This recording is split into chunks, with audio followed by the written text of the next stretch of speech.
Sonic, the heart of your system.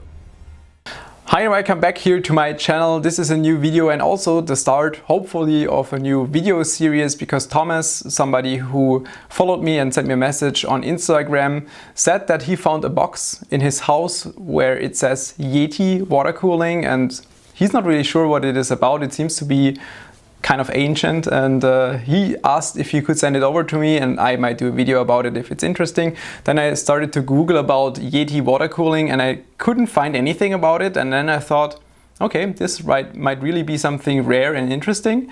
That's why he sent this box to me, and I think we will take a closer look at what exactly this box is. This box looks like, yeah, the best days are far behind, and let's see what this will be about. If you also think that you have something really rare or special somewhere hidden in your basement, then feel free to follow me on Instagram.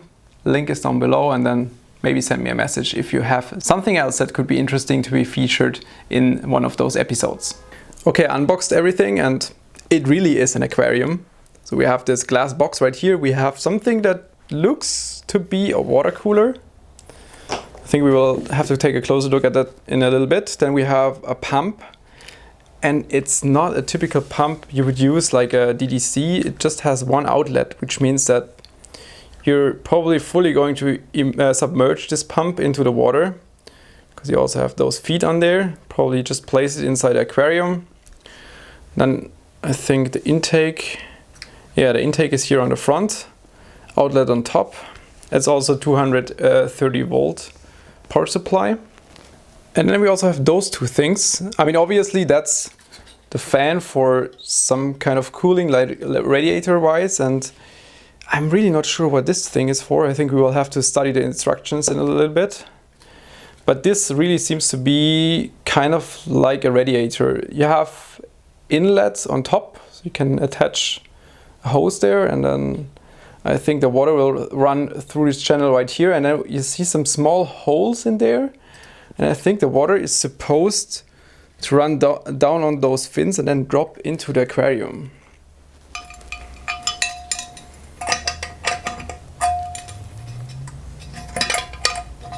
Yeah, I think this looks kind of correct. Looks like you have the tube attached to the side, and then the water will just run down on those small pins, and maybe the fan is supposed to just cool the water which is dropping down. This is really, really weird. I've never seen something like this before.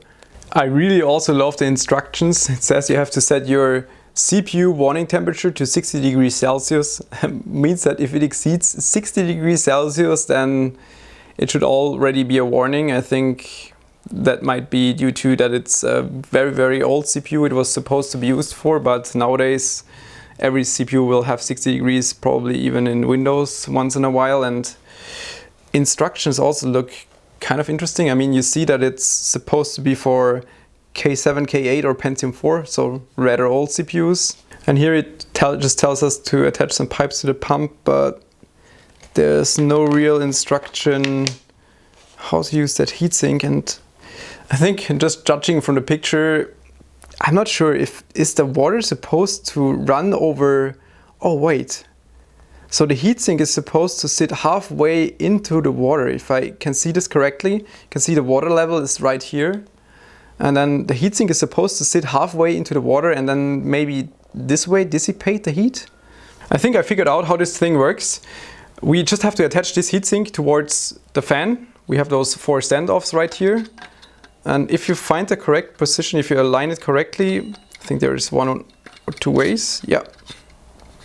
No, maybe not. This is such a strange thing. Come on.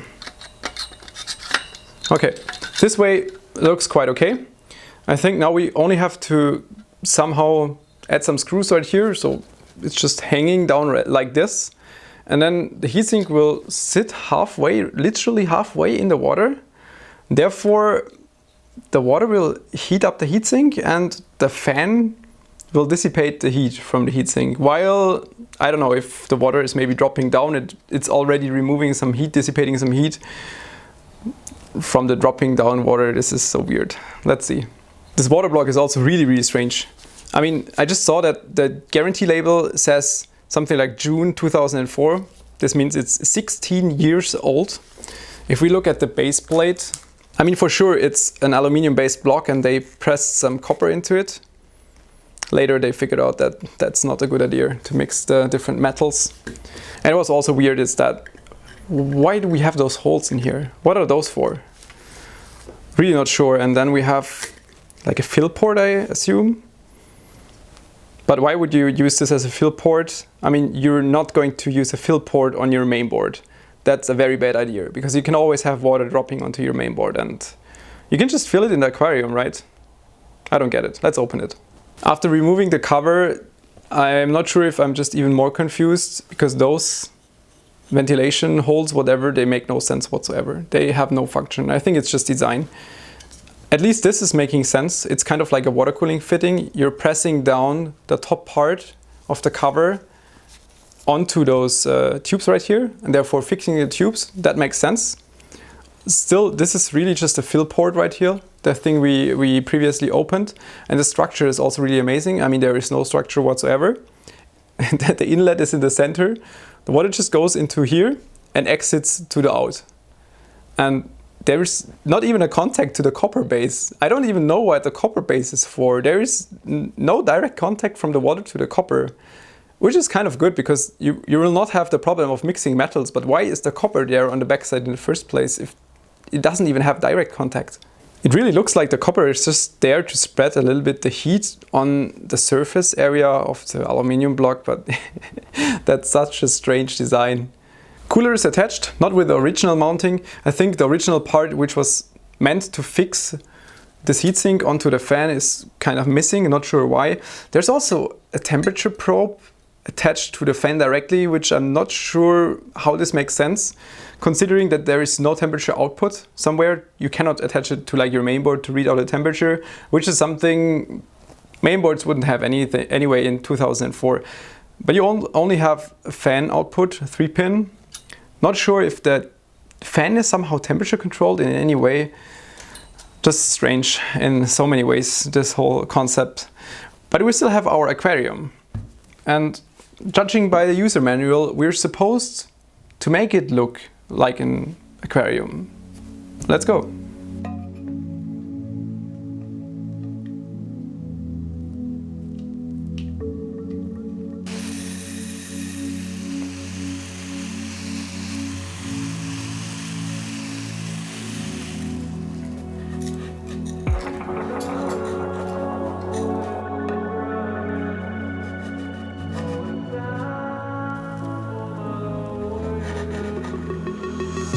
Unfortunately, I had to cut down SpongeBob's pineapple a little bit. I'm sorry, little guy. But otherwise there wouldn't be enough space for the cooling unit. But I gave him 2 friends to play with. We have an 8700K in there as decoration and a 9700K. What could be better in the water? Last thing to do is attach the tubes. And then we're good to go, we can test it. For today's test we're going to use the 10980XE. Simply because just Ryzen is getting a little bit boring to play with, and 9900K has been boring to play with for a long time. Finally found a reason to use my 10980XE and X299. There's also a lot of space around the socket, which is cool, I think. The only problem we have is that obviously this cooler was meant for very old CPUs and not for this socket. But that's no problem. I made an acrylic cutout. Use the file a little bit on it to cut it into shape. Then we can just use this to press down this cooling block onto the CPU using some simple threaded rods. Should work.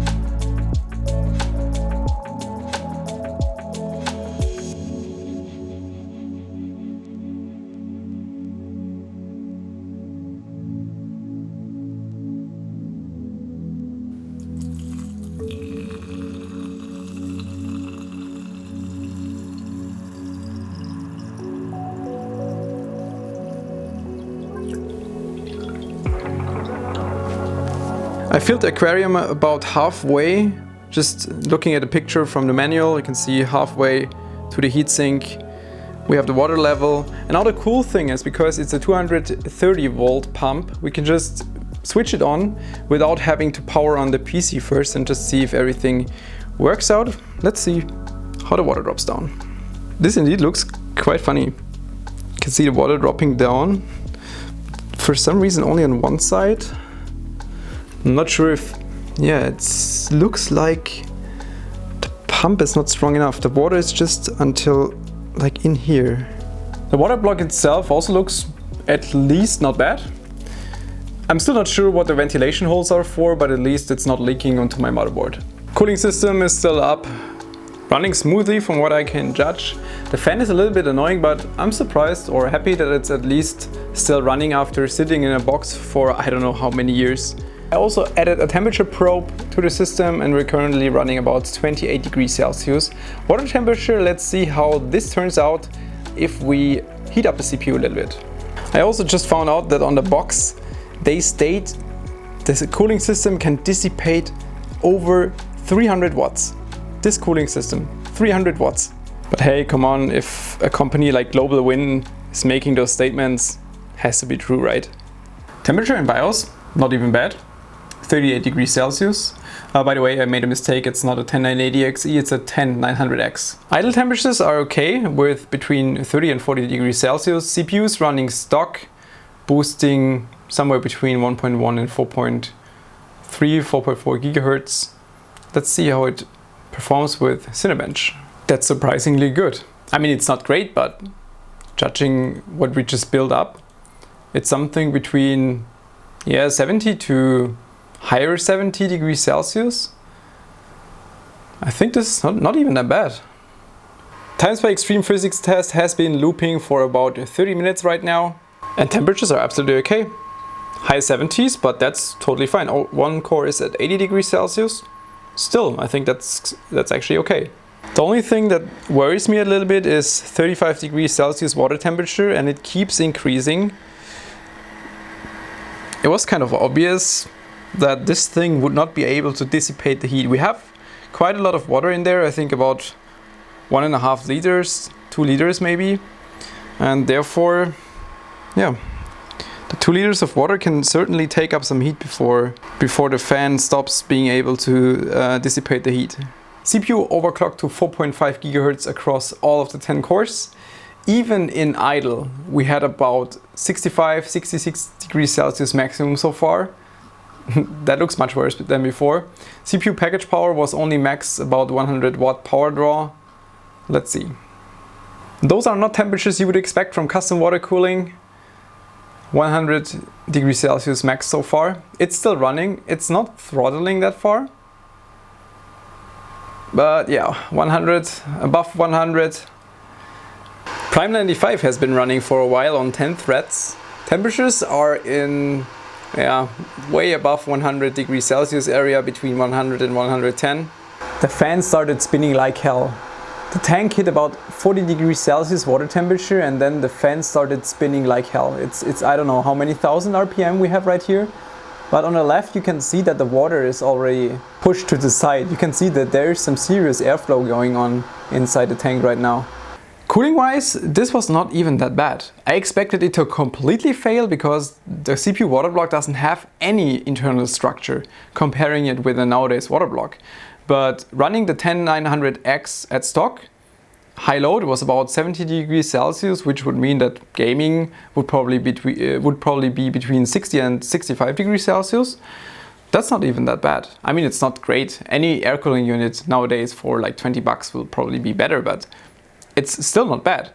But then we also have to consider that there's a ton of water in there and it suddenly takes some time until the water is heating up. And I'm not sure at which point this will stop. One thing I noticed is that we actually lost water in there. We lost about 5 millimeters of water within, I think, 3 or 4 hours.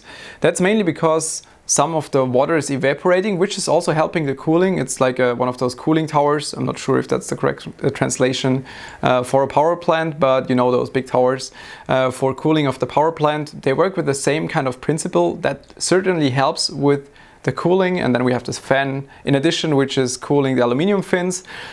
But keeping in mind that we would have to check it every few hours if there is still a sufficient amount of water in there, and then we would have to add water, because if the water is too low and it's not touching the aluminum heatsink anymore, then there is almost no cooling at all for the water, and then it would probably drastically increase in temperature. Still, funny experiment. Thank you very much to Thomas for getting in touch over Instagram and sending this over. If you have anything laying in your basement that could be interesting, so we can somehow continue with this video series, don't hesitate to message me on Instagram. Thanks for joining in, and see you next time. Bye.